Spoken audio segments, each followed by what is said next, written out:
San Juan de Dios es una de las figuras más emblemáticas de la historia de la caridad y el servicio a los enfermos.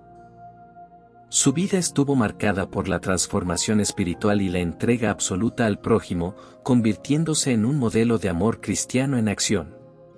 Su juventud estuvo llena de incertidumbre, viajes y una búsqueda constante de propósito. Desde ser soldado y librero hasta vivir una profunda conversión espiritual, su camino estuvo lleno de pruebas que lo llevaron a descubrir su verdadera vocación, dedicarse por completo a los enfermos, los pobres y los marginados.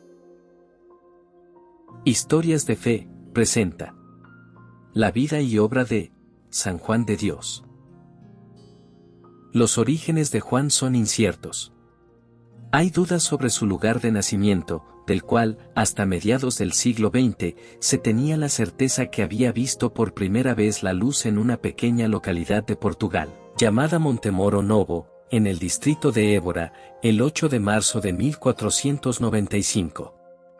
No obstante, en 1951 aparecieron unas publicaciones, indicando que su nacimiento había sido en la población de Casarrubios del Monte, en el municipio de Toledo en España, y que fue llevado siendo bebé a Portugal, para desorientar su origen, ya que había sido concebido por madre cristiana y padre judío, lo cual era inaceptable en la época. En todo caso, vivió hasta los 8 años en Montemoro Novo, con el nombre de Joao Cidade Duarte. Según su primer biógrafo, un clérigo lo llevó a Toledo dejándolo en la localidad de Oropesa. Establecido en España, trabajó primero de pastor para un mayoral de nombre Francisco Cid, en la propiedad del conde de Oropesa, durante una etapa de casi 20 años. Probablemente los años de mayor estabilidad de su vida, donde forjaría las bases de su personalidad. Francisco Cid fue, en ese sentido, su padre y tutor, y como tal, la influencia más importante de lo que sería la vida futura de Juan. Hacia el año 1523, los reclutamientos para participar en contiendas bélicas era algo muy común en aquellos tiempos, pues era una de las pocas oportunidades que tenían los jóvenes para poder viajar y conocer otras tierras. Juan, con 28 años, se alistó como soldado en las tropas del conde de Oropesa, al servicio del emperador Carlos V. Dejando atrás la vida del campo, se abrió a una nueva experiencia, que sin duda también haría mella en su interior. Supo lo que era causar dolor, sufrir, y ver sufrir. Sin embargo, su vida de soldado no fue muy exitosa. Se tiene noticia de 2 episodios delicados, uno de ellos en Fuenterrabía. Sucede que las tropas necesitaban víveres, por lo que Juan decidió partir en su búsqueda, montado en una yegua que, llena de furia, arremetió contra él, derribándolo y provocándole un fuerte golpe en la cabeza. Vuelto en sí, lastimado por la caída, logró regresar a duras penas a su campamento y a los pocos días se recuperaría. Poco tiempo después se involucra en otra situación de mayor gravedad. Su capitán le pidió que cuidase unas provisiones, y en un descuido se las robaron. Al saber esto, el capitán, lleno de enojo, lo mandó a ahorcar, pero los ruegos de sus compañeros soldados lograron calmarlo, y finalmente Juan sería expulsado. Antes de continuar, te invitamos a que te suscribas a nuestro canal y a activar la campanita de notificaciones para que puedas recibir los avisos de nuestros próximos videos. Viendo el peligro en que andaba su vida estando metido en la guerra, determinó volverse a Oropesa y retornar a su vida tranquila de pastor, más segura que la de soldado de guerra. Allí, el mayoral Francisco Cid lo recibió con sincera emoción, y Juan le correspondió.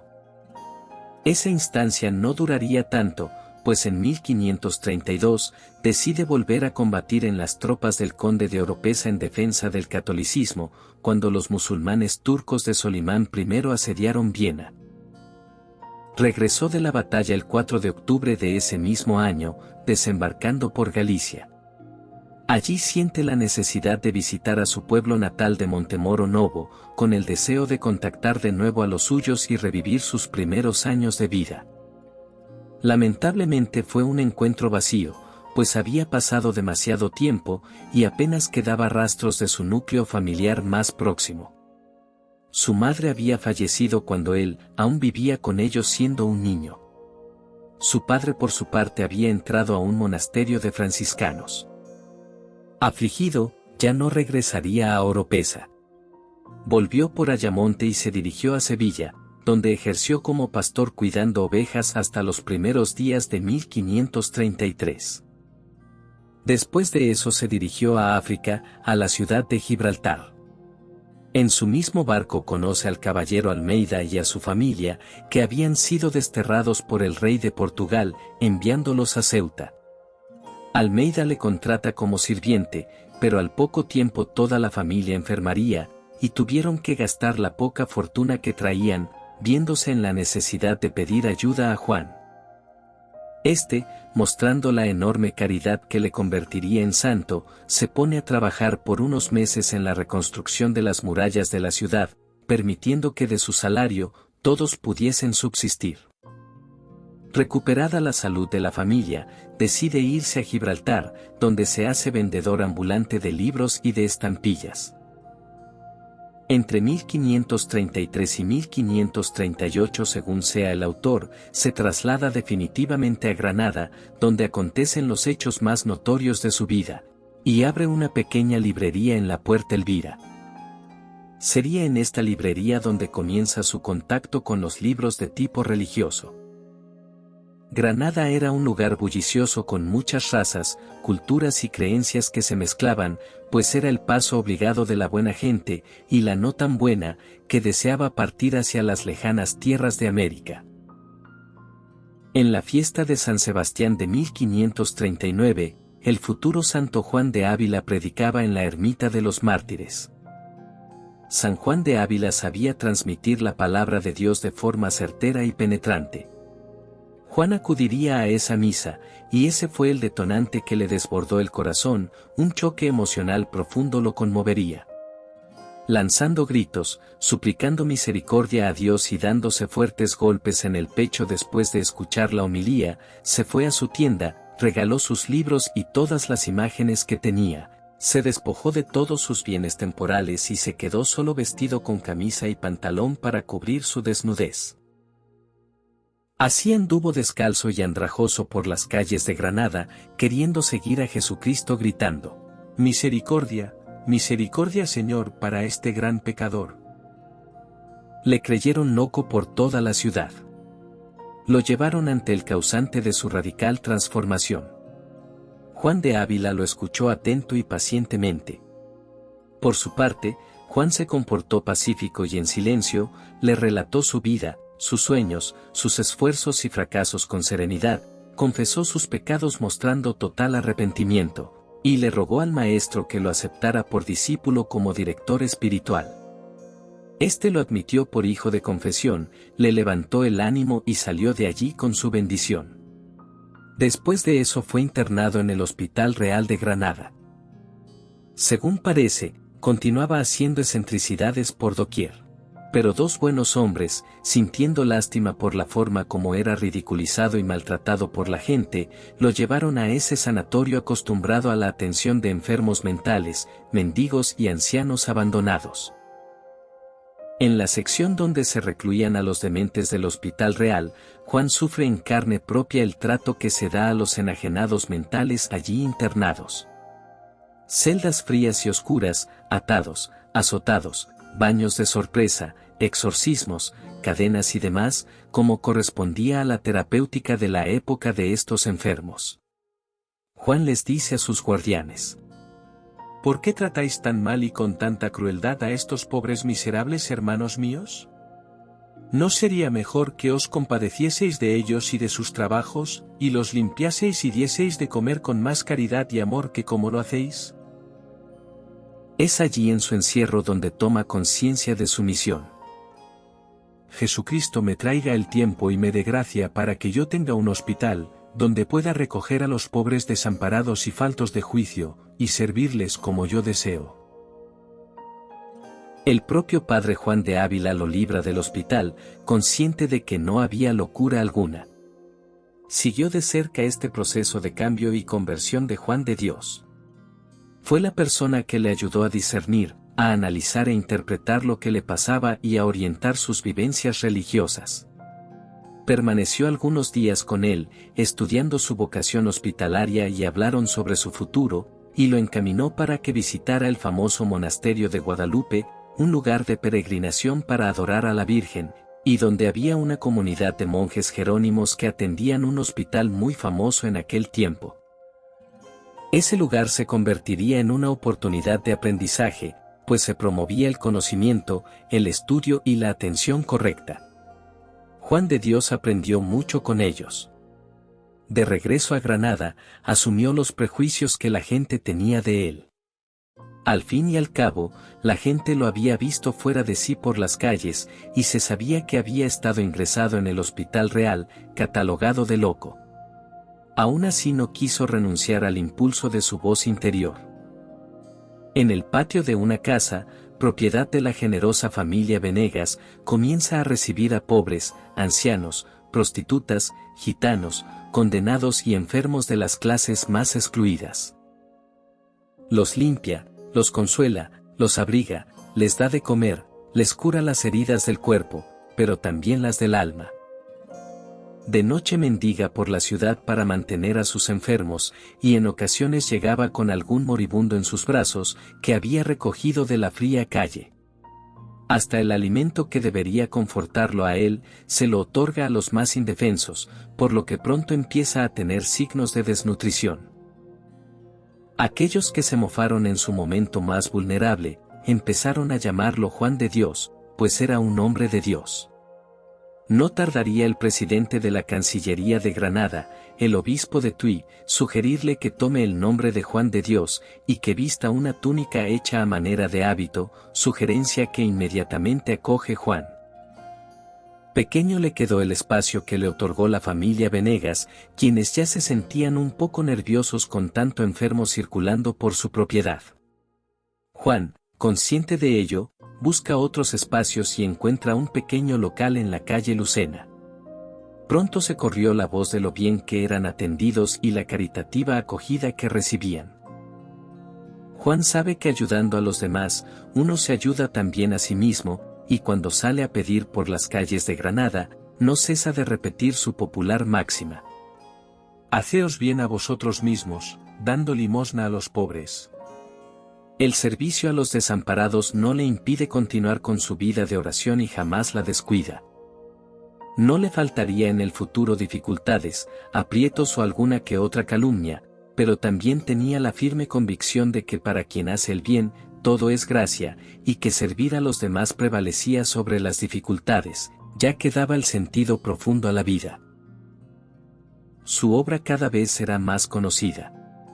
Su manera de atender a las personas, como les daba cariño, y como tenía un cuidado especial de todo con todos, hace que empiecen a aparecer personas de manera espontánea, y acuden a su centro a echarle una mano.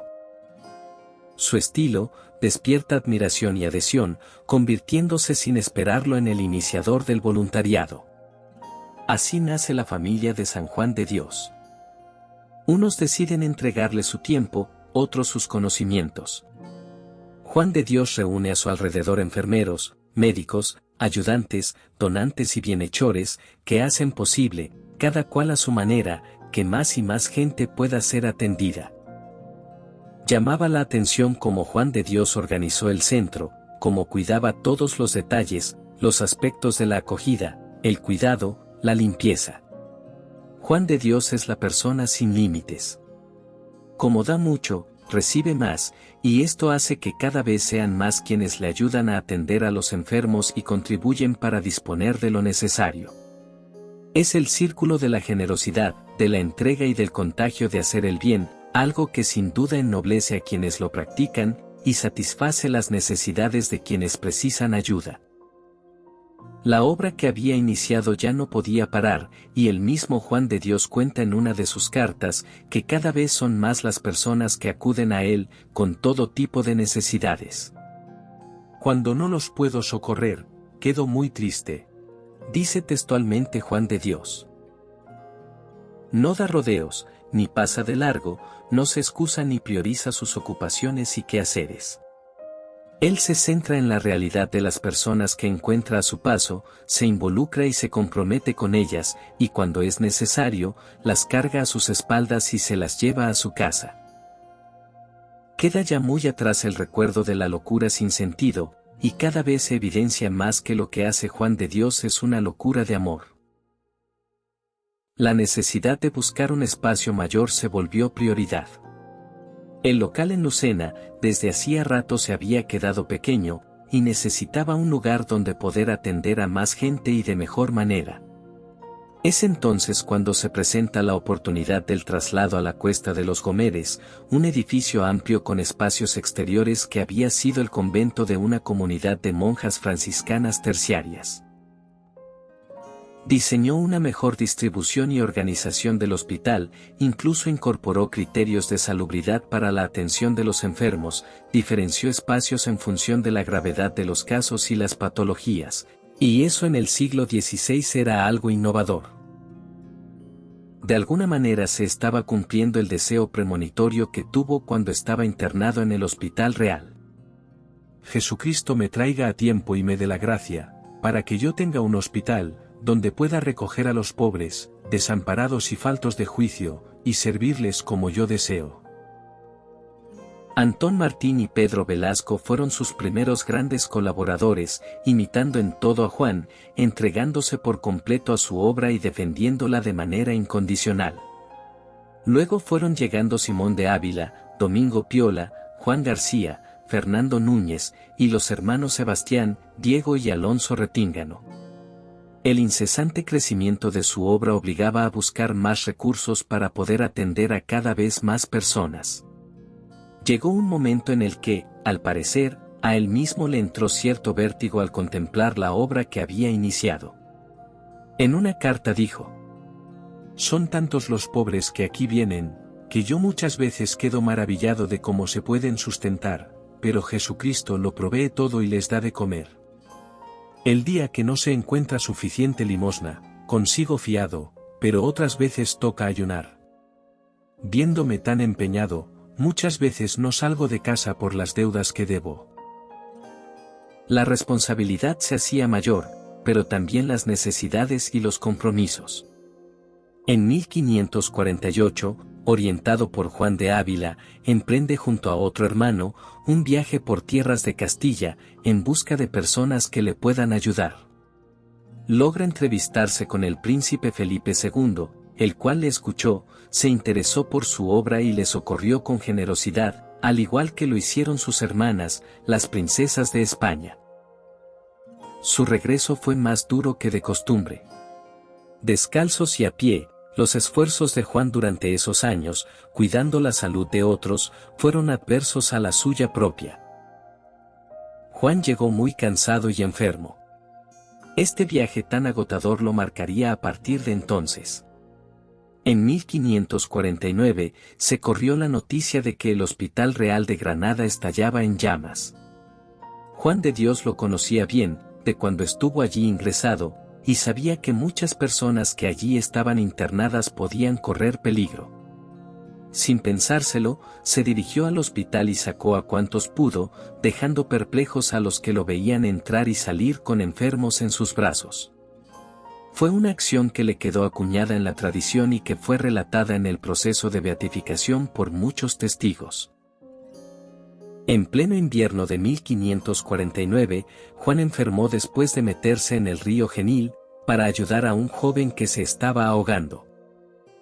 Lo llevaron a su hospital rendido y enfermo, entre el dolor de sus hermanos y los pacientes que intuían lo peor.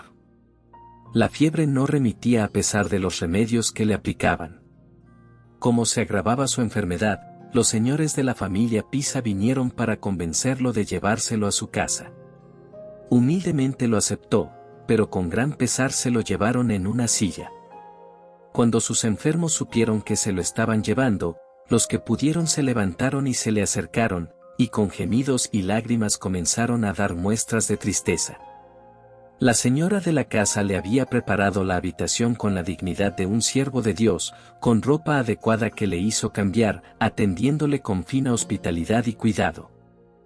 Juan de Dios llamó a Antón Martín, a quien dejó como su sucesor. Arregló sus cuentas, tomó un libro y puso en orden las deudas y logró pagar a todos sus acreedores. Sintiendo que llegaba su último momento, se levantó de la cama, se puso en el suelo de rodillas, donde estuvo callado, y luego, abrazándose a un crucifijo, exclamó: Jesús, Jesús, en tus manos me encomiendo. Y diciendo esto, murió, con 55 años. Permaneció en esa posición varias horas sin caerse. Ocurrió su muerte el 8 de marzo de 1550. Tocaron las campanas, la noticia de la muerte de Juan de Dios se propagó rápidamente por Granada. La ciudad que él había recorrido tantas veces, la que le había visto andar de un lado a otro, primero desorientado, y después cargando con enfermos a sus espaldas, atendiendo y haciendo el bien a cuantos encontraba, estaba ahora conmovida. A medida que la noticia se difundía por las calles de la ciudad, la gente salía de sus casas para darle el último adiós. En la casa de la familia Pisa se puede visitar la habitación donde murió, con una estatua que lo representa en su último momento. Juan de Dios era el hombre de todos, el hombre de la calle, del que ya casi nadie dudaba de que su obra era cosa de Dios. Al día de hoy, la Orden Hospitalaria de San Juan de Dios está presente en 52 países de los 5 continentes, gestionando un total de 404 centros hospitalarios con más de 39.000 camas disponibles.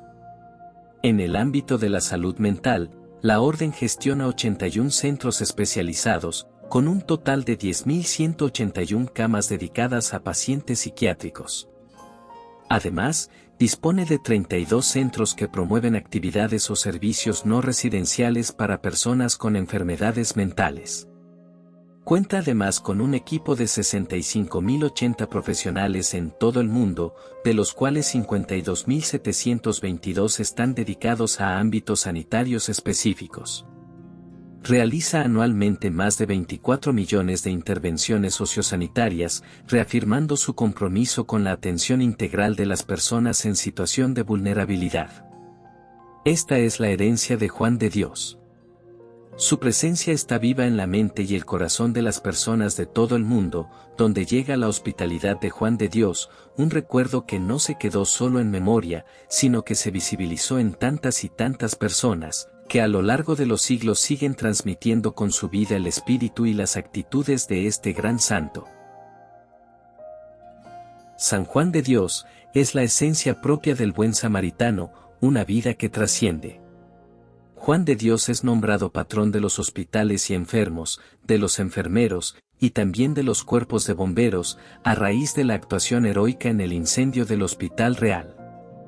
Fue beatificado por el Papa Urbano VIII, el 7 de septiembre de 1630, y canonizado por el Papa Alejandro VIII, el 16 de octubre de 1690. La Iglesia Católica festeja su impresionante vida el 8 de marzo. Si te ha gustado este video, te invitamos a que lo compartas. Dale me gusta y suscríbete a nuestro canal si aún no lo has hecho, pues es de mucha ayuda para nosotros poder continuar esta obra evangelizadora. Si tienes alguna pregunta o comentario, no dudes en publicarlo, trataremos de responder prontamente. El Señor te bendiga y te guarde, el Señor te mire con agrado y te extienda su amor, el Señor te muestre su favor y te conceda la paz.